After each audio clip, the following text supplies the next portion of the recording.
तवज्जो।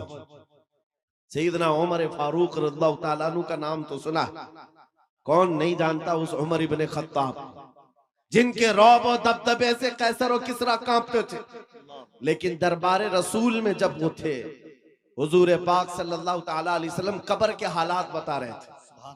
कब्र के हालात मेरे आका बयान फरमा रहे थे कि जब इंसान मर जाए और उसके रिश्तेदार उसको कब्र में दफन करके चले जाते हैं, थोड़ी देर के बाद दो फरिश्ते आते हैं, नीली आंखों वाले, काले चेहरे वाले, उसको झिझोड़ करके उठाते हैं और पूछते हैं तेरा रब कौन है, तेरा दीन क्या है, और हुजूर को दिखाकर पूछते हैं इनके बारे में क्या कहता था।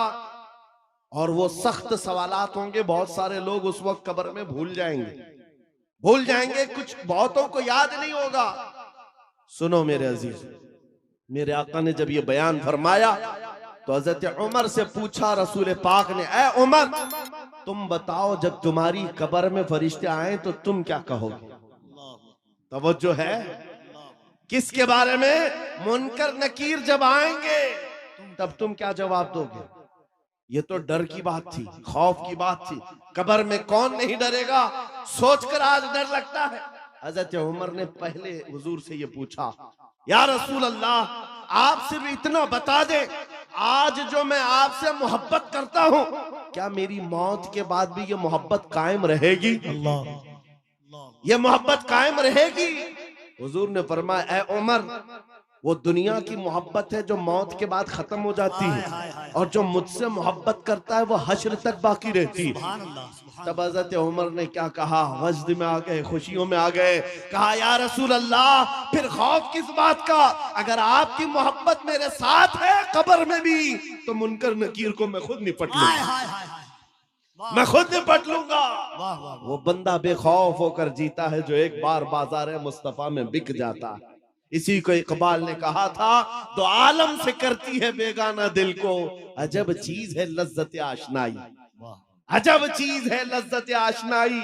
हुजूर की मोहब्बत जिसको हासिल हो गई वो पूरे दोनों आलम से बेपरवाह हो जाता है। उसको ये फर्क नहीं पड़ता दुनिया मेरे मुतालिक क्या कह रही है, क्या मंसूबे बना रही है, कब मेरी मौत का परवाना जारी करने वाली, उसे कुछ नहीं फर्क पड़ता। एक बार मेरे अजीजों ये मजा चेक करके देखो, ये मजा चेक करके देखो, हुजूर पाक की मोहब्बत में दिल के धड़कने की आवाजें सुन करके तो देखो, लज्जत क्या होती है, जिंदगी क्या होती है। ये जो आज हमारा नौजवान आवारा गर्दी में भटक भटक करके रूह को बेकरार कर चुका है, कितने ऐसे हैं, एक दो नहीं, हजारों की फहरिस्त हमारे पास आती है जो नौजवान रात की बेकरारी और दिन की बेकरारी में है। इनको सुकून और इत्मीनान गारत है, लोगों के मैसेजेस और उनके मामला पढ़ पढ़ करके थक चुके हम। क्यों? इनको करार नहीं, सुकून नहीं। कई लोगों की शिकायतें ये हैं कि जॉब भी है, इनकम भी है, घर भी है, सब कुछ है, चैन और सुकून नहीं है, दिल को करार नहीं है, दिल को चैन और सुकून नहीं है। क्यों? इसलिए कि ये चैन और सुकून कैसे आता, इस दिल में तुमने क्या क्या बिठा रखा है। कभी किसी हसीना की मोहब्बत बिठा रखा है, कभी किसी अय्याश की मोहब्बत बिठा रखा है, कहां कहां तुम भागे भागे चलते रहते हो। इस दिल को बेकरार तो होना ही है, इस दिल को बेकरार होना ही है। और इसीलिए आला हजरत की सुनो, दिल कौन सा मुतमईन होता है, कौन सा दिल मुतमईन होता है? दिल है वो दिल जो तेरी याद से मामूर रहा, अल्लाह अल्लाह अल्लाह। दिल है वो दिल जो तेरी याद से मामूर रहा, और सर है वो सर जो तेरे नाम पे कुर्बान गया। और दिल में हुजूर की याद नहीं है। मेरे अजीजों, यहाँ पर एक परिंदा उड़ रहा है, सारे लोग उसको देख रहे हैं आपके मजमे में, इसको बंद कर दीजिए आप लोग, गुजारिश। हाँ, सरकार गौसे पाक का वो जलसा मुझे याद आ रहा है। गौसे पाक के जलसे में एक बार एक चील उड़ रही थी और लोग बार बार चील की तरफ देख रहे थे। एक बार गौसे पाक ने भी देख लिया, चील की मुंडी इधर और धड़ उधर, मर गई, खत्म हो गई। अब उसके बाद मजमे को गौसे पाक ने देखा, अब चील की तरफ देखते या गौसे पाक की तरफ देखते? वो जलाल भरी निगाह अगर फिर गौस पाक की पड़ती किसी पर, सबको डर था।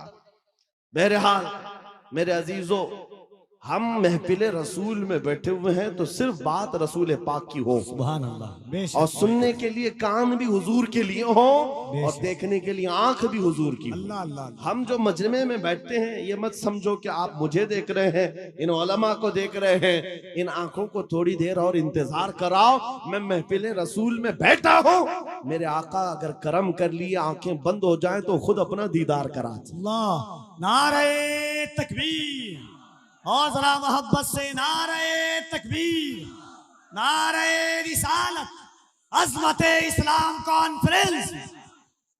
तुम्हारा चैन और सुकून कब आएगा? तुम्हारे दिलों का इत्मीनान कब आएगा?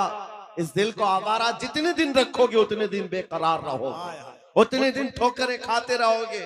कई नौजवान ऐसे हैं जो पता नहीं आज आवारा गर्दी में है और कोई पागल बना हुआ है। आज ही की बात है, अभी सिल्लीगुड़ी से यहाँ आने तक एक साहब के मैटर को देखता रहा, पागल हुआ जा रहा है, सुसाइड करना चाह रहा है। पूछा क्या हुआ? लैला हाथ छोड़कर भाग गई। बात इतनी सी है, बहुत मोहब्बत करता था।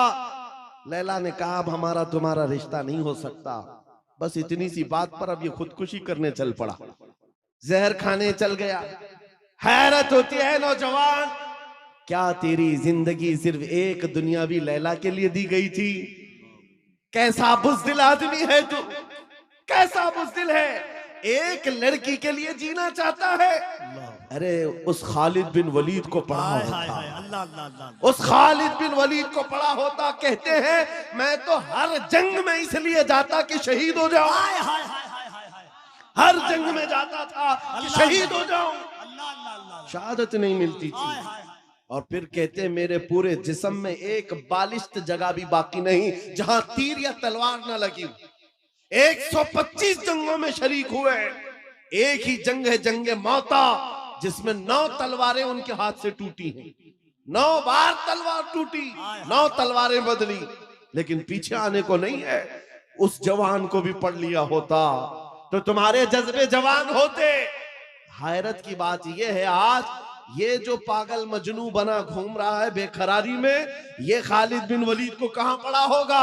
ये हॉलीवुड और बॉलीवुड को देखा होगा और यहाँ के मुजरे करते हुए टिकटॉक पर नाचने वालों को देखा होगा। इसीलिए तेरे दिल की बेकरारी आज इतनी बढ़ गई है। जब तेरे दिल को करार आना हो तो सिर्फ एक ही जगह से आता है, उनके निसार कोई कैसे ही रंज में हो, उनके निसार कोई कैसे ही रंज में हो। जब याद आ गए हैं सब गम भुला दो। सुभान अल्लाह, सुभान अल्लाह। उनकी महक ने दिल के गुंचे खिला दिए हैं, जिस राह चल दिए हैं कूचे बसा दिए हैं। सहाबा की वो मोहब्बत तो देखो। अजीजा ने गिरामी वक़ार, जो बाजार मुस्तफा में बिक जाता है उसका करार भी नबी पाक की जात से, और ये वो करार है जो दुनिया में भी मिलना है, खबर में भी मिलना है और हशर में भी मिलना। आला हजरत को देखो, कई जगह कई मर्तबा तुम्हारे साथ ऐसे हालात आएंगे, 2 चीजों से बार बार तुम्हें दुनिया खरीदती है, एक औरत, दूसरे दौलत। नौजवानों को खरीदने के लिए 2 चीजें बहुत ज्यादा, औरत और दौलत। तुम्हारे सामने हुस्न का शबाब लाकर रख दिया जाए और कभी दौलत के सिक्के। ऐ नौजवानों, इसीलिए मैं कहता हूं एक बार अपने आप को बाजार मुस्तफा में बेच, बिक जाओ बाजार नबी में, बेदाम ही बिक जाइए बाजार नबी में। इस शान के सौदे में खसारे नहीं होते, इस शान के सौदे में खसारे नहीं होते। मदीने का एक नौजवान है, एक नौजवान है।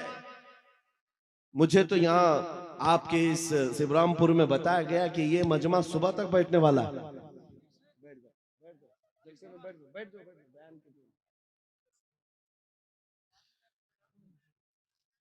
मेरे अजीजों, तवज्जो है आपकी। देखिए, जब बात हो रही होती है, हमें इस बात से हमेशा उलझन हुई है, पैसे ला कर देना या फिर कलाम में डिस्टर्ब करना, ये मुनासिब नहीं होता। महफिल के आदाब समझा कर, बल्कि बुजुर्गों ने फरमाया जब कोई शेख बात कर रहे हो और आप महफिल में आ रहे हो तो आपको सलाम करना भी मना है, कि आप बैठ जाओ उसी वक्त कि वहां पर मुज़ाकरा चल रहा है, खिताबत चल रही है, आपके सलाम का अगर जवाब नहीं देंगे तो क्या होगा? ऐसे ही चला जाएगा। महफिल के आदाब भी समझा करें, हर चीज का एक वक्त होता है। ताजमहल नहीं देखा तो कोई बात नहीं, मौका महल जरूर देखो। हाय हाय हाय। बहरहाल मदीने तैयबा का एक नौजवान है यहूदी घर का, माँ बाप दोनों यहूदी। बेटा एक दिन मस्जिद नबवी के पास से गुजर रहा था, हुजूर पाक सल्लल्लाहु अलैहि वसल्लम के चेहरे जमाले जहां आरा को देखा और खड़ा रह गए। हुजूर मस्जिद नबवी में अंदर है, सहाबा से कलाम कर रहे हैं, ये बाहर टकटकी बांध कर देखता रहा, दिल भरता नहीं था। मेरे अजीजों, हमने देखा है अपने मुर्शिद को, घंटों देखो तो दिल भरता नहीं था, और वो तो सरकारे दो आलम का मंजर क्या होगा, हुजूर पाक सल्लल्लाहु ताला अलैहि वसल्लम के दरबार का हाल क्या होगा। वो नौजवान खड़ा रहता और शाम होती तो घर चला जाता। किसी ने देख लिया उसको और जाकर उसके बाप से शिकायत की, बाप भी यहूदी है, माँ भी यहूदी है, बेटा कहां से ये मोहम्मद सल्लल्लाहु अलैहि वसल्लम को देखने चल पड़ा, ये हुजूर को क्यों देखता है। बाप से आकर किसी ने शिकायत की, बाप बड़ा सख्त था और दुश्मन रसूल भी था। बेटे को बुलाया और कहा, क्या तू रोजाना जाकर मोहम्मद को देखता है। उसने कहा, हाँ मुझे लगता है उनसे मोहब्बत हो गई, ऐसा लगता है, मैं रोज खिंचा चला जाता हूं। इतनी बात पर बाप ने मारना शुरू किया, एक दो मार नहीं, बहुत मारा। कहा, कल से उस रास्ते से भी ना गुजर। लेकिन दीवाने को जब एक चीज की आदत पड़ जाती है, पूरी दुनिया फिर उसे खरीद नहीं पाती। बाप की पाबंदियां अपनी जगह पर, बेटा चाहता था दूसरे रास्ते से जाए, कदम इधर ही खींचे चले आते थे। बारगाह मुस्तफा में आकर फिर खड़ा रहता, ईमान लाया हुआ नहीं है, मुसलमान नहीं है, यहूदी है, यहूदी के घर का बच्चा है, लेकिन हुजूर के जमाल को देख रहा है और सिर्फ देखता रहता। शाम होती वापस आता, एक दिन बाप ने आकर पकड़ लिया और वहीं से मारते हुए ले गए और घर ले जाकर के जंजीरों में बांध दिया। आज के बाद से घर से बाहर ही ना निकल। माँ भी मारती थी, बाप भी मारता था, अकलौता बेटा था। बहरहाल किसी आशिक को अगर सबसे ज्यादा अजियत दी जा सकती है तो उसके महबूब की जुदाई। तनम फरसूदा जा पाराज हिजरा या रसूल अल्लाह। अल्लामा जामी ने कहा था, तनम फरसूदा जा पाराज हिजरा या रसूल अल्लाह, आपसे जुदाई के गम में आका मेरा जिस्म टुकड़े टुकड़े हुआ जा रहा। एक आशिक दूरी को बर्दाश्त नहीं कर पाता। उस नौजवान का हाल भी यही हो गया, बीमार हो गया, बीमार हो गया। 2 दिन 4 दिन 8 दिन 10 दिन बीमारी बढ़ती गई, उसकी जंजीर तो खोल ली है। अब जब इलाज किया जाने लगा तो तबीब और हकीम थक गए, कहा कि इसका इलाज मुमकिन नहीं है, ये पता नहीं बड़ी खतरनाक बीमारी में है, मौत के करीब आ चुका है, बस 2-4 दिन का मेहमान है, जो खाना चाहे खिला दो, जो पीना चाहे पिला दो। जब माँ बाप को ये खबर मिली कि हमारा जवान अकलौता इस दुनिया से जाने वाला है, अब वो उनके दिल मचल पड़े, रोने लगे कि हमने अपने बेटे के साथ क्या कर दिया। इलाज बहुत कराया लेकिन जब इफाका नहीं हुआ, बाप एक दिन सिराने के पास आकर बेटे से कहता, बेटा बता तो सही, तू इतना बीमार हो गया, कुछ खाने की ख्वाहिश है, कुछ पीने की ख्वाहिश है। उस नौजवान ने कहा, एक बार मोहम्मद को देखने की ख्वाहिश। हाय हाय हाय, अल्लाह अल्लाह अल्लाह अल्लाह, एक बार देखने की ख्वाहिश है। या रसूल, दुनिया रूठती है, रूठ जाए, लेकिन बीमारी के आलम में भी दीवाना यही कहता है, तो आलम से करती है बेगाना दिल को। अजब चीज है लज्जत आशनाई, अजब चीज है लज्जत आशनाई। कहा, एक बार देखना चाहता हूँ, आमिना के लाल को देखना चाहता हूँ। माँ का कलेजा पसीज गया, बाप नरम हो गया। कहा, माँ ने कहा कि अब बेटे को आखिरी वक्त है, मरने वाला है, एक बार दिखाई दो। उसने कहा, मैं जिंदगी में कभी मोहम्मद के करीब गया नहीं, आज बेटे के लिए जाना पड़ेगा, चलता हूँ। आया बारगाह मुस्तफा में, नबी पाक सल्लल्लाहु अलैहि वसल्लम सहाबा के साथ बैठे थे। आकर वो यहूदी दरवाजे पर खड़े होकर कहता है हुजूर से कि आपसे ये मोहब्बत में मेरा बेटा पागल हो गया है और बीमार हो गया और मरने वाला है, बस मौत से पहले एक बार आपको देखना चाहता है, क्या आप करम करके मेरे घर आ सकते हैं। मेरे आका उसी वक्त उठ जाते हैं। सुना है आप हर आशिक के घर तशरीफ लाते हैं, सुना है आप हर आशिक के घर तशरीफ लाते हैं, मेरे घर में भी हो जाए चरागा। नारे तकबीर, नारे रिसालत, दोनों हाथों को उठाए, नारे तकबीर, नारे रिसालत, अज़मत मुस्तफा, रिफात मुस्तफा। बेकसों का दर्द रखने वाला, यतीमों का माँ बाप मलजा, बेवाओं का दर्द रखने वाला वो रसूल उम्मी खरामा खरामा उस यहूदी के घर चला आ रहा है। सहाबा के साथ आए हैं और जैसे ही घर में दाखिल हुए, वो नौजवान जिसका जिस्म पीला पड़ चुका है, जो आखिरी वक्त नज़ा के कैफियत में है, सकरात का वक्त जानते हो, बेटा बाप को नहीं पहचानता, बाप बेटे को नहीं पहचानता, माँ बेटी को नहीं पहचानती। सकरात का वक्त बड़ा सख्त होता है। उस नौजवान के सकरात का वक्त चल रहा था, लेकिन जैसे ही घर में आमिना के लाल की खुशबू आई, अपने जिस्म में जान आ गई। उस नौजवान ने तवानाई जमा कर ली, कुव्वत जमा कर ली और बिस्तर से उठने लगा कि कहीं से मुझे वो मेरी महबूब खुशबू आ रही है, कहीं से वो हुस्न मुझे दिखने वाला है। इसी असना में नबी पाक सल्लल्लाहु अलैहि वसल्लम ने उसके सर को सहारा दे करके उठाया और बिठाया, और जैसे ही आमना सामना हुआ, ये पहली बार थी। बात सुनो तवज्जो से, मैं ये वाकया क्यों अर्ज कर रहा हूं आपको बताता हूं। पहली मुलाकात है आमने सामने। मेरे आका ने पूछा, क्या अब भी वो वक्त नहीं आया कि तुम कलमा पढ़ करके ईमान ले आ जाओ, इस्लाम में दाखिल हो जाओ? उस नौजवान ने कहा, ऐ अल्लाह के नबी, देर किस बात की, बस तलब इतनी थी कलमा पढ़ूं और आपका चेहरा सामने हो, आप मेरे सामने हो। कलमा तैयबा पढ़ा, ज्यादा देर वक्त नहीं मिला, सर ढुलक गया और रूह परवास कर गई। आशिक रसूल दुनिया से चला गया। एक नौजवान जो चंद लम्हे ईमान लाया। अब तवज्जो, उलमा अच्छी तरह से जानते हैं, एक नमाज पढ़ने का वक्त भी नहीं मिला।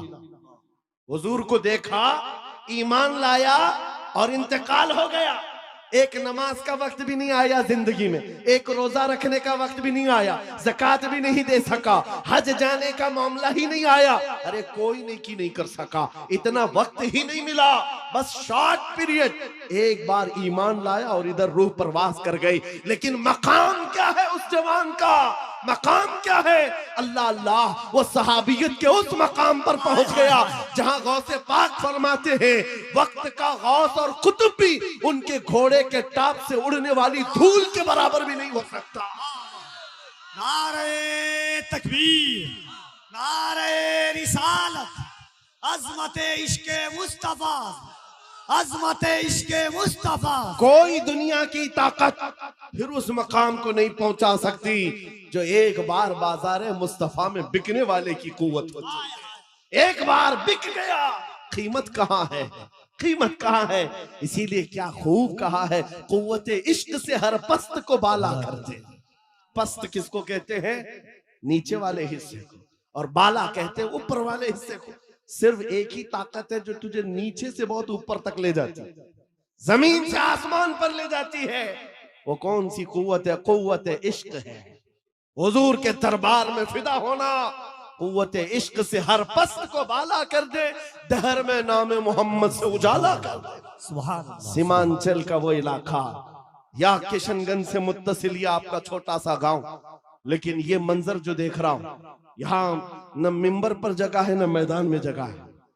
अजीजान गिरामी, लेकिन एक बात मैं हर जलसे में कहता हूँ, बिहार से के लोगों से खिताब करूं, बंगाल के लोगों से खिताब करूं, झारखंड के लोगों से खिताब करूं, या उत्तर प्रदेश, राजस्थान, गुजरात, एमपी, किसी भी इलाके के लोगों से खिताब करूं, मजमे का हाल चाल ऐसा ही होता है। सारा जिस जगह गया, लोग हमें देख रहे हैं, हम उन्हें देख रहे हैं, अजनबियत जरा भी नहीं। जबकि मैं जुनूब हिंद का रहने वाला, पहली मर्तबा तुम्हारे इलाके में आ रहा हूं, लेकिन चेहरे के हाव भाव देखकर लग रहा है सदियों पुरानी हमारी मुलाकात है। नारे तकबीर, दोनों हाथों को उठाकर यहां से वहां तक, नारे तकबीर, नारे रिसालत, लब्बैक या रसूल अल्लाह, लब्बैक लब्बैक लब्बैक या रसूल अल्लाह, लब्बैक लब्बैक। और एक बात सुनो, ये बात मैंने सिर्फ ऐसे ही नहीं कही है, हकीकत है मेरे अजीजों। आपकी ये मोहब्बत, आपका ये मुस्कुराना, या हमें आपका देखना जरा बराबर अजनबियत नहीं लगती। ऐसा नहीं लगता कि नए लोगों में बैठे हैं, बल्कि हमारी पुरानी मुलाकात लगती है। ये मोहब्बत और ये अजमत आपके दिलों में किसने डाला है? कौन है जो हमें इस जमीन से लाकर इस मिंबर तक पहुंचाया है? वही कुव्वत इश्क है। हुजूर की बात करो, हर दिल पे राज करो। वाह वाह वाह वाह वाह। हुजूर की बात करो, हर दिल पे राज करो। नारे तकबीर, नारे रिसालत।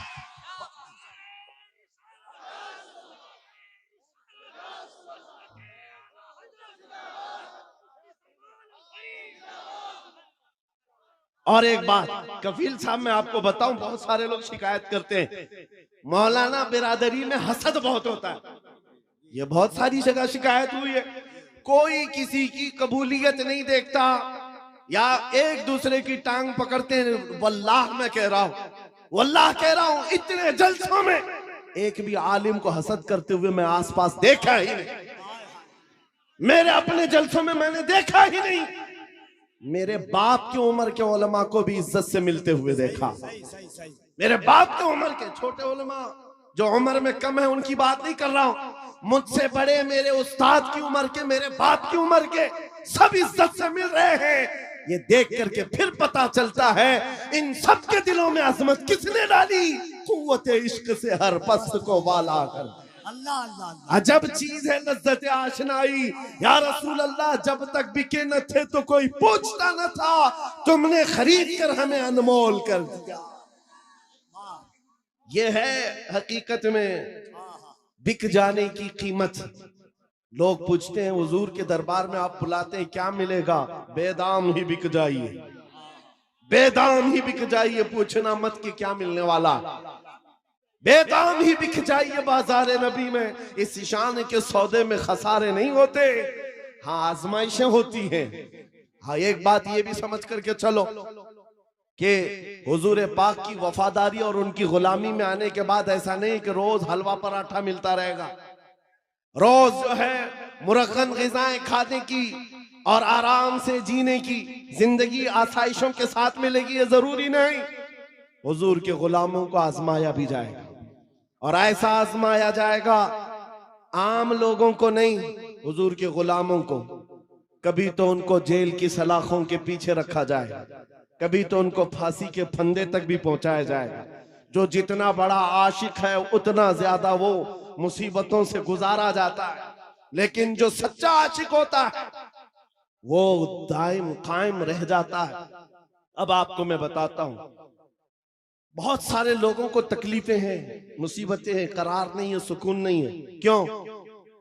घर की शिकायतें लेकर के आते हैं, घर में ये हालात वो हालात, बरकत नहीं, माल नहीं, दौलत नहीं, बच्चे नाफरमान और बहुत सारे मामला, क्या क्या चीजें लेकर के बेकरारी की जिंदगियां हैं। लेकिन एक बात मैं आपको बताऊं, औरतें भी यहां पर बैठी हुई हैं।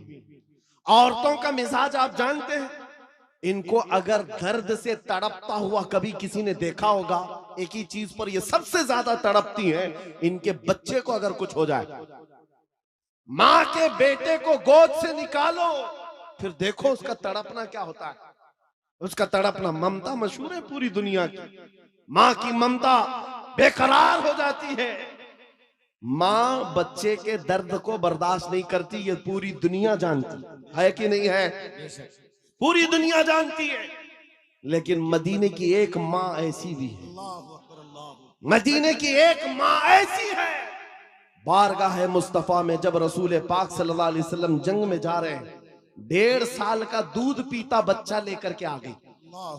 आका आपके साथ सहाबा जंग में जा रहे हैं, मेरे बच्चे को भी लेकर के जाए। 1.5 साल का बच्चा जा सकता है जंग में? लेकिन वो खातून है, लेकर के आई। हुजूर ने पूछा क्यों ले आई? कहा मेरे शोहर शहीद हो चुके, मेरे घर में इसके अलावा कोई जवान बेटा नहीं, एक ही बच्चा है 1.5 साल का। इसलिए कि मैं जब देख रही हूं मदीने की माएं अपने जवानों को आपके साथ भेज रही हैं, तो मैंने सोचा कि मेरा बेटा घर में रह जाए और आपके साथ ना जाए, ये इससे बड़ी मेरी कम नसीबी क्या है। आका मैं अपना बेटा लेकर के आई। सुनो, तवज्जो चाहता हूं। हुजूर ने पूछा इसका क्या करेंगे? अल्लाह अकबर। उस खातून का जवाब सुन करके रोंगटे कांप जाते, आज भी जिस्म थर्रा जाता है। खातून ने कहा आका पता है मेरा बच्चा तीर और तलवार नहीं चला सकता, जंग में लड़ तो नहीं सकता, लेकिन आका मेरे इस बच्चे को आप किसी सहाबी के हाथ में दे दें, जब दुश्मनों की तरफ से तीर चले मेरा बच्चा ढाल के काम तो आ सकता है। अल्लाह अकबर, अल्लाह अकबर। मेरा बच्चा ढाल के काम आ सकता है।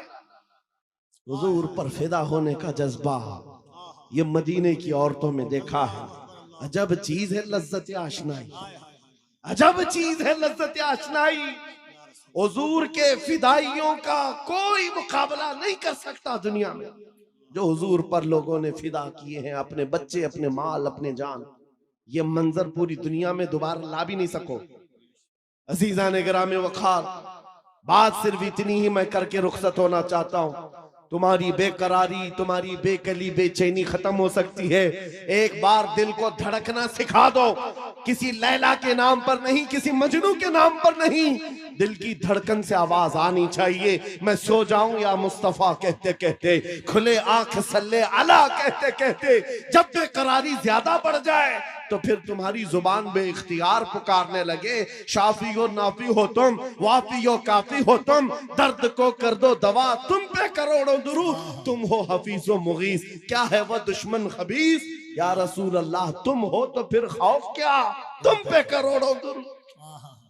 ये हुजूर पर जो फिदा होता है उसकी जिंदगी का मामला मैं बता रहा हूं। बेखौफ होकर जीता है, सहम कर डर करके नहीं जीता। आपके इलाके का सबसे बड़ा मसला यह है कि यहाँ के लोग भोले भाले हैं, ये मशहूर है। भोले भाले हैं, जज्बाती भी हैं, और जल्दी किसी के साथ भाग भी जाते हैं, निकल जाते हैं। कोई भी आता है इनको खरीद के ले जाता है। बरसों से तुम्हारे साथ ये तिजारत चली आ रही, अब होश संभालो। ऐ नौजवानों, 5G का जमाना है, सब कुछ जान रहे हो, लिहाजा अब एक ही बात मैं पूछना चाहता हूं। सब अपने सीने पर, आपको सबको पता है, अपने दिल पर हाथ रख करके मुझे बताएं कितने दिल हैं तुम्हारे पास? 4 हैं, 2 हैं, एक ही है? एक ही दिल है तुम्हारे पास, और वो भी देना है तो फिर क्या दुनियावी कुत्तों को दोगे? एक ही दिल है तुम्हारे पास, एक ही दिल है, और दूसरा मिलता भी नहीं है। जब यही एक दिल है तो फिर बारगाह मुस्तफा में क्यों ना देते? इसको धड़कने की आदत उनके नाम पर क्यों न डाल दें? इसलिए कि जब जुबान बंद होती है, नबी के आशिक के दिल की धड़कन भी नबी नबी पुकारा करती है। बेदाम ही बिक जाइए बाजार नबी में, बेदाम ही बिक जाइए बाजार नबी में। हजरत बिलाल हबशी जब हुजूर की गुलामी में आए, क्या मिला उनको? क्या मिला? मक्का की गुलाम, मक्का के सरदारों की गुलामी से नजात हासिल करके जब बारगाह मुस्तफा में आए, 6 साल के बाद दुनिया ने देखा मेरे आका ने उनको काबे की छत पर चढ़ा दिया, अजान देने के लिए काबे की छत पर चढ़ाया। ये तो एक मिसाल है मेरे अजीजों। हुजूर के नाम पर जो बिक जाता है, मौला करीम उसकी इज्जतों को औजे सुरैया पर पहुंचाता है, आसमानों की बुलंदी पर ले जाता है। इसलिए ऐ नौजवानों, आज जिसके हाथ में ताश के पत्ते आए, शराब की बोतल आए, मुझे अफसोस होता है, मुझे अफसोस है उन नौजवानों पर कि तुम हुजूर पाक की गुलामी की निस्बत रखते हो, तो फिर तुम्हें ये ज़ेब नहीं देता, ये जिंदगी तुम्हें अच्छी नहीं लगती कि आज दुनिया तुम्हें शराबी कहे, तुम्हें कबाबी कहे, तुम्हें आवारा कहे।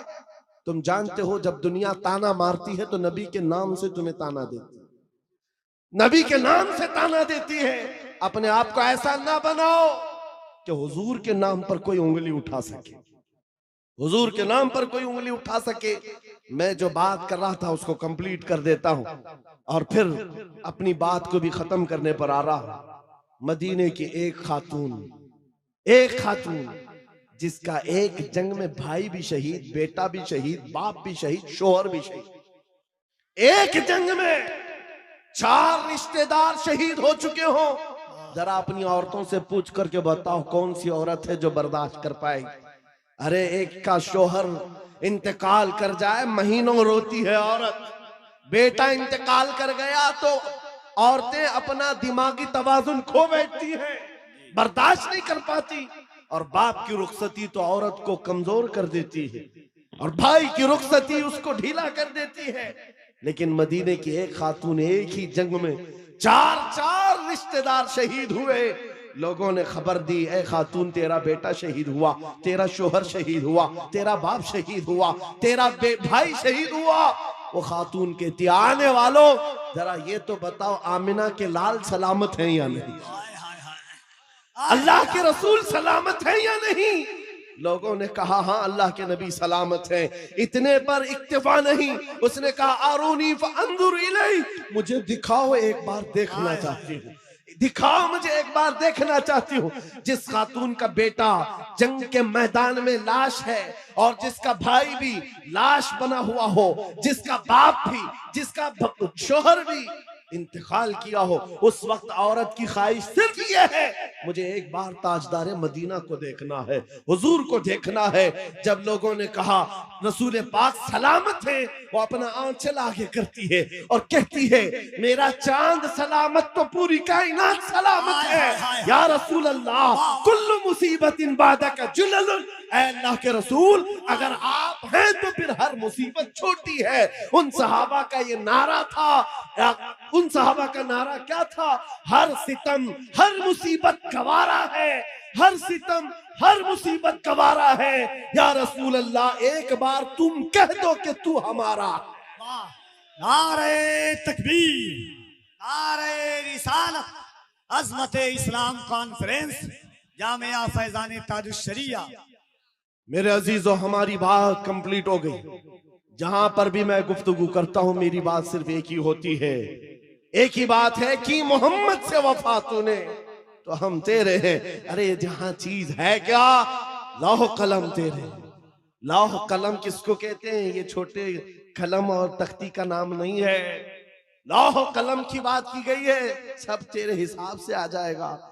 तुम कुर्सी की बात करते हो, इक्तिदार की बात करते हो, क़यादत की बात करते हो, दौलत की बात करते हो। अरे ये जहां चीज है क्या, ये जहां चीज है क्या, लौह कलम तेरे। फिर देखो कि ताकत और कुव्वत कहां से आती, और देखो फिर शुजाअत और हिम्मत आती कहां से। जिन सहाबा कराम के अंदर हमने ये खुसूसियात देखी, वो सब कदम मुस्तफा की बरकत है, हुजूर पाक के नाम की बरकत है। इसीलिए मैं फिर कहता हूं, बेदाम ही बिक जाइए बाजार नबी में, इस शान के सौदे में खसारे नहीं होते। ये नाज ये अंदाज हमारे नहीं होते, झोली में अगर टुकड़े तुम्हारे नहीं होते। जब तक कि मदीने से इशारे नहीं होते, रोशन मेरी किस्मत के सितारे नहीं होते। अजीजा ने गिरामी वक़ार, हालात आज फिर से तुम्हें उस मोड़ पर लाए हुए हैं कि तुम्हें फैसला करना है। मौत बहुत करीब आ चुकी है, तुम्हारे घर करीब अनकरीब मलकुल मौत इज़राइल आने वाले हैं। तुम भी इस दुनिया को छोड़कर जाने वाले हो। कब्र के बाद जो शुरू होने वाली जिंदगी है वो असल जिंदगी है, आखिरत की नॉन एंडिंग, कभी ना खत्म होने वाली जिंदगी एक बार फिर शुरू होने वाली है, जब तुम्हारी रूह निकल जाएगी। जिसके लिए तुमने अपने आप को बदल लिया है, आज इस दुनिया के चक्कर में अपनी दाढ़ियां मुंडवा लिया, अपने सरों से टोपियां गायब कर दी, अपने अय्याशी के मोड़ में आकर तुम तो कहां के कहां बन गए। दुनिया ने तुम्हें ना मर्द रखा ना औरत रखा, चूड़ियां पहना दी, बालियां पहना दी, जीन्स को फाड़ करके पहनने लग गए। ये नौजवानों की जिंदगियां मैं देख रहा हूं, तुम उनके पीछे भागते रहे।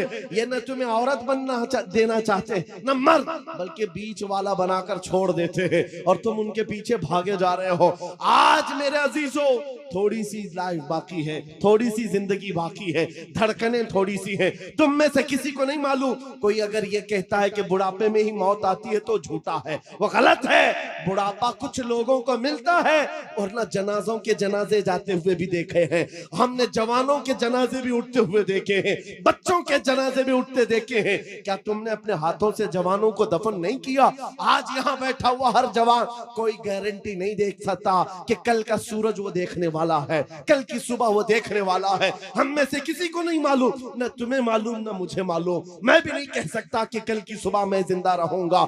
जब हमारी जिंदगी इस डगर पर है, हमारे पास मुख्तसर लम्हात है, मुख्तसर जिंदगी है। मलकुल मौत किसी भी वक्त घर पर दस्तक दे सकते हैं। हमारा जनाजा उठाया जाएगा, हमें नहला कर कफना कर उस कब्र में छोड़ दिया जाएगा जहां हमारी माँ हमारे साथ बैठने को तैयार नहीं, हमारा बाप हमारे साथ बैठने को तैयार नहीं। सब मनो मिट्टी तले हमें दबाकर रुखसत हो जाएंगे। अरे अजीज अजीज दोस्त, जिनके लिए हम पैसे बर्बाद करते थे, जिनके लिए हम पूरी रातें कुर्बान करते थे, वो दोस्त भी 1 घंटे से ज्यादा कब्र के पास खड़े होने को तैयार नहीं, कोई तैयार नहीं। उस वक्त जानते हो सारी दुनिया तुम्हारी कब्र पर मिट्टी डालकर तख्ते बंद करके चली जा चुकी होगी। घने अंधेरे के अंदर अगर कोई आता है, आमिना का लाल तशरीफ लाता है, ताजदार मदीना की जात आती है, वो हसीन चेहरा रोशनियां लेकर आता है। इसीलिए मैं कहता हूं नौजवानों, इनके उनके खुशामदी में जिंदगी गुजार लिया, ये कोई काम ना आ सके। काश तू एक बार मुस्तफा का बन जाता, वो कब्र में भी नहीं छोड़ेंगे और हशर में भी नहीं छोड़ेंगे। आला हजरत की सुनो, कहते हैं आज ले उनकी पनाह, आज मदद मांग उनसे, कल न मानेंगे कयामत में अगर मान गया। उन्हें जाना उन्हें माना, न रखा गैर से काम, लिल्लाहिल हम्द मैं दुनिया से मुसलमान गया। अब बताओ ए नौजवानों, इस मजमे में बैठा हुआ हर नौजवान ये अहद करेगा, जब हुजूर की इज्जत और उनके नामूस की बात आएगी, हुजूर के कदम के नाखून पर मैं अपनी गर्दन कुर्बान करने को तैयार। हर एक तैयार है इंशाअल्लाह। हुजूर के नाम पर, हुजूर के कदम पर, हुजूर के नाखून की इज्जत पर हम अपनी जान देने को तैयार हैं। तो ऐ अजीजों, फिर हम कुछ गुनाहों को छोड़ने के लिए क्यों नहीं तैयार? छोड़ सकते हैं इंशाअल्लाह। बुराइयां क्यों नहीं छोड़ सकते? आओ आज अहद करके उठो। जिंदगी ये नहीं किसी की किसी के लिए, जिंदगी है नबी की। याद है आपको, ये मेरे ताजुश शरिया का मैसेज है। जिंदगी ये नहीं है किसी की किसी के लिए, जिंदगी है नबी की, नबी के। हाँ, नबी के लिए। ये हमें जो दिया गया है ना, ये लाइफ पूरी किसके लिए दी गई है? अरे ना समझ मरते हैं जिंदगी के लिए। जीना मरना है सब कुछ, जीना मरना है सब कुछ, जीना मरना है सब कुछ। या रसूल अल्लाह, दहन में जुबान तुम्हारे लिए, बदन में है जान। हम आए यहाँ और उठे भी वहां। लब्बैक या रसूल अल्लाह, लब्बैक या रसूल अल्लाह। अल्हम्दुलिल्लाहि व कफ़ा व सलामुन अला हबीबिहिल मुस्तफ़ा, अम्मा बअद। फ़अऊज़ु बिल्लाहि मिनश शैतानिर रजीम, बिस्मिल्लाहिर रहमानिर रहीम।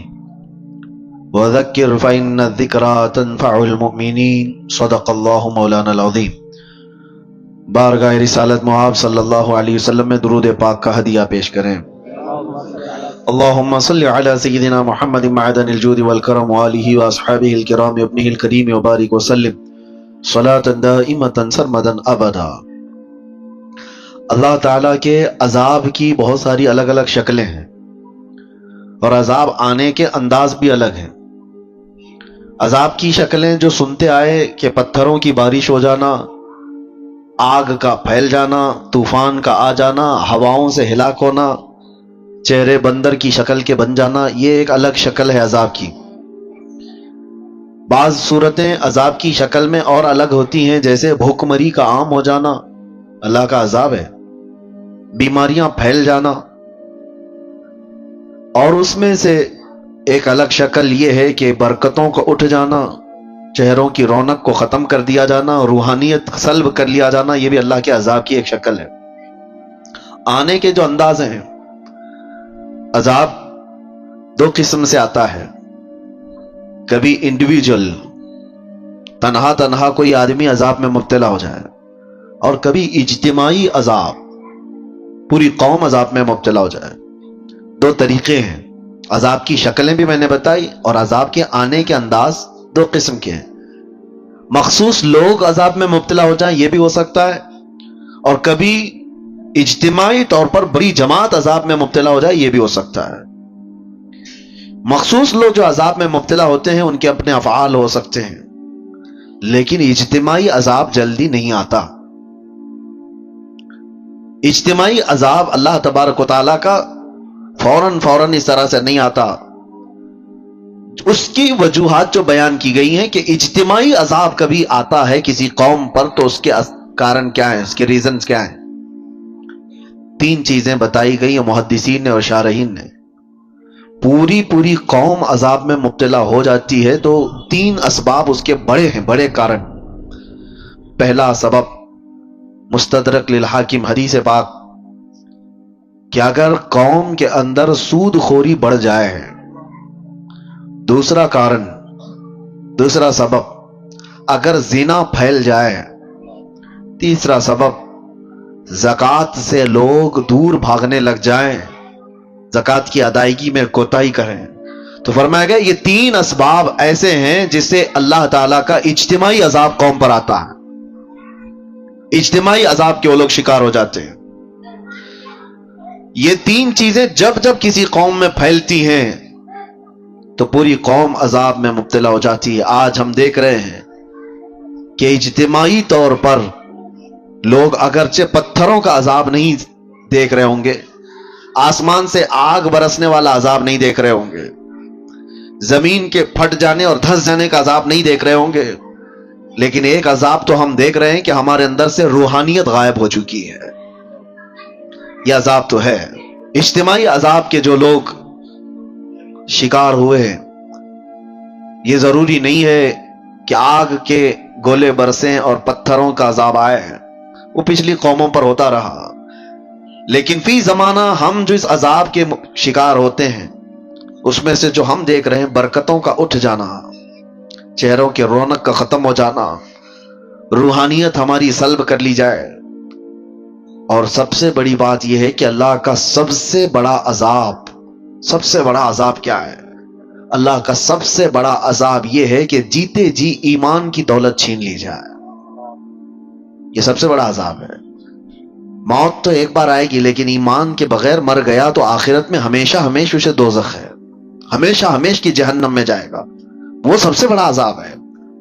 डर उसी बात से है कि जीते जी हमारी बदकारियों की वजह से ईमान की दौलत तो न चली जाए। आज बेहयाइयों का जो सैलाब आया हुआ है, निजाम दरहम बरहम हो चुका है। मैं इन 2 वजूहात पर थोड़ी सी गुफ्तगू करूंगा। आज जुमा में भी मैंने आपसे ये गुफ्तगू किया था कि दिल में कांटे चुभ रहे हैं, कलेजा मुंह को आता है जब हालात अपने मोहल्लों के इस तरह को सुनने में आते हैं कि बदकारियां इतनी बढ़ गई कि भाई और बहन की तमीज खत्म हो चुकी है। एक बाप अपनी बेटी से मुसलसल 12 साल तक जिना करता रहा। ये हालात हम सुनते आ रहे हैं, तो क्या कलेजा मुंह को नहीं आता? ये चीजें पैदा कहां से होती हैं? इंसान इस कदर दरिंदगी का शिकार कब बनता है, ऐसा हैवान कब बनता है? मेन रीजन क्या है? इंसान के सूदखोरी के सिलसिले में मैं बाद में अर्ज करता हूं, लेकिन बेहयाई जो है, बदकारियां, आपने कभी महसूस नहीं किया होगा कि कुत्ता अपनी मादा के साथ अगर जोड़ा खाता है तो आप कभी उसका रिश्ता थोड़ी ना पूछते हैं कि ये बहन के साथ है कि मां के साथ है। उनके यहां कोई निजाम नहीं है। जब जानवर बड़े हो जाते हैं तो मां और बच्चों का भी फर्क खत्म हो जाता है। लेकिन क्या वही चीज इंसानों में आप बर्दाश्त कर पाएंगे? अपने मुआशरे में, अपने मोहल्लों में, अपने घरों में, अपने खानदानों में ये चीज बर्दाश्त कर सकते हैं? अक्ले सलीम कभी बर्दाश्त नहीं करेगी। लेकिन हम देख रहे हैं कि बर्दाश्त किए जाने की आदत आ गई लोगों को।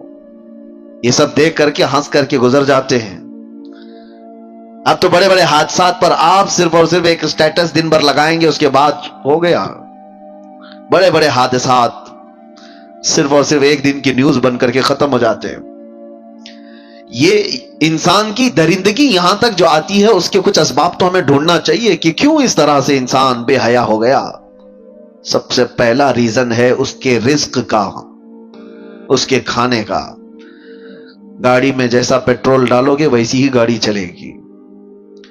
एक टंकी है, छत पर रखी हुई है, उस पर जैसा पानी आप फिल करोगे, नीचे जिस टोटी को भी खोलोगे पानी वही आएगा जो टंकी में होगा।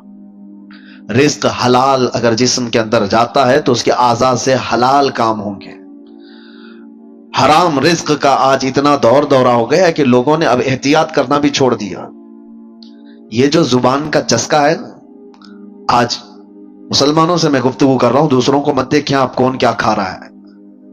ये जुबान की शहवत तुम्हें आजाद इतना कर गई है कि तुम हर चीज खाने पर तैयार हो गए। पहले के दौर में लोग बचते थे, नॉनवेज खाना है, गोश्त खाना है, तो कितनी तहकीकें होती थी कि कहां से आया, किसका है, कौन दिया है। आज कुछ भी नहीं। हमारे बच्चों के सामने तो मसले भी नहीं रह गए। जो फास्ट फूड के ऐसे आदी हो गए, इनको रास्ता चलते हुए जो भी शावरमा मिला, पिज्जा मिला, बर्गर मिला, लेके उसको खाना ही है। तुम्हें पता है, मैं जानता हूं कई ऐसे लोगों को जो कहते भी हैं कि हम मुर्दा मुर्गियों को बेचते हैं। मरी हुई मुर्गियां 10 रुपये किलो में ला करके उसका वो बना करके बेचते भी हैं कई ऐसे लोग। अगर दूसरी कौमों के यहां ज़बीहा का मसला ही नहीं है तो वो जो खाएं हमें उससे फर्क नहीं पड़ता, लेकिन तुम्हारे लिए रिस्क का बहुत फर्क पड़ता है। हराम रिस्क का एक लुकमा जब किसी के पेट में जाता है तो मेरे अजीजों कई दिनों तक उसकी कोई इबादत आसमानों तक नहीं जाती, उसकी दुआएं कबूल नहीं होती। मूसा अलैहिस्सलाम एक बार कोहे तूर पर जा रहे थे, एक बंदे को इतना रोते हुए देखा, हाथ लंबे कर करके, उस पर आपको तरस आ गया। आप कोहे तूर पर जाकर अल्लाह से उसकी सिफारिश करते हैं कि मौला उसकी दुआएं पहले कबूल कर ले। रब ताला फरमाता है मूसा वो मांगते मांगते मर जाए, हाथ फैलाते फैलाते आसमानों तक भी लाए, तब भी मैं उसकी दुआ नहीं कबूल करूंगा। मूसा अलैहिस्सलाम डर गए कि ऐसा क्या गुनाह किया उसने। तो अल्लाह ताला फरमाता है कि उसके पेट में हराम लुकमा है, उसके जिस्म पर हराम लिबास है। जब तक ये होगा उसका रोना गिड़गिड़ाना मैं नहीं देखूंगा। आप क्या समझते हैं ये हल्का है? ये चीज के कंट्रोल खत्म हो गया है, जिसकी वजह से ये बेहयाइयां आम हो गई, बदकारियां फैल गई, लोग आज तमीज भूल गए। कई ऐसे नौजवानों को देखा है, उनको कोई खौफ ही नहीं रह गया, डर ही नहीं रह गया। रिस्क का बहुत बड़ा असर है मेरे अजीजों। सबसे पहले इस पर कंट्रोल करो, अपने खाने पीने पर हलाल की तरफ तवज्जो करो, वरना यह हराम चीज के मुतालिक मेरे आका सल्लल्लाहु अलैहि वसल्लम फरमाते हैं जो पेट हराम लुकमा भरता है उसके लिए सबसे ज्यादा बेहतर है कि जहन्नम की आग ही उसके पेट में भरी जाएगी। वो ज्यादा मुनासिब यही है कि वो जहन्नम की आग उसके पेट में भरी जाएगी। लोग आज बिजनेस में भी, तिजारत में भी ये देखना भी छोड़ दिए कि पैसा कहां से आ रहा है। लो दबा लो, सारी चीजें दबा कर रखो, किसका माल कितना हड़प लिया, किसका हक दबा करके रख लिए, सब हराम है। रिस्क हराम के जरिए सिर्फ ये नहीं है कि आप ज़बीहा देख रहे हैं, मुसलमान ने ज़बा किया है वही गोश्त आना चाहिए। अरे किसी का दबा करके एक दिन हम भी रखा है वो हराम है। धोखा दे करके कमाई हुई चीजें हराम है। इमाम आजम अबू हनीफा रहमतुल्लाह तआला अलैह कपड़े के बड़े ताजिर थे। एक बार उनकी कपड़े की दुकान में एक थान में ऐब वाला कपड़ा आया था, थोड़ा सा कुछ दाग था। खादिम से बताया था कि बेचना तो ये ग्राहक को बता करके बेचना कि इसमें ऐब है। इमाम आजम अबू हनीफा छोटे मोटे ताजिर नहीं थे, बहुत बड़े ताजिर थे। शाम को उनका खादिम आया, उस दिन जानते हो तकरीबन 4 लाख दिरहम की तिजारत हुई थी।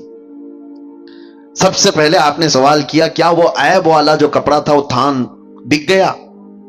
उस खादिम ने कहा बिक गया, वो तो सुबह ही बिक गया। कहा बताया था? अरे मैं भूल गया था। इमाम आजम ने कहा कि ये 4 लाख पूरे के पूरे बांट दो, इसमें का 1 रुपया भी मेरे लिए हलाल नहीं है।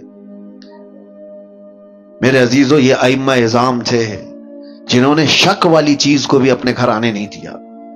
शक वाली चीज भी मैं पढ़ रहा था इससे कबल एक बात, शायद आपके सामने मैंने इसको शेयर किया है, बयान किया है। बगदाद के एक बहुत बड़े आलिम दीन थे, बड़े बड़े उलमा को पढ़ाया करते थे। उनकी मजलिस लगी हुई थी, बच्चे बाहर खेल रहे थे, बच्चों की गेंद उड़ करके ये उलमा की महफिल में आकर गिर गई। सब बच्चे डर गए। जाहिर सी बात है बच्चों में जो अदब और तमीज होती है ना, इसका भी बहुत बड़ा असर होता है। बड़ों की मजलिस में जाने से बच्चे डर गए। बड़े बड़े उलमा बैठे हुए, कौन गेंद लेकर के आएगा?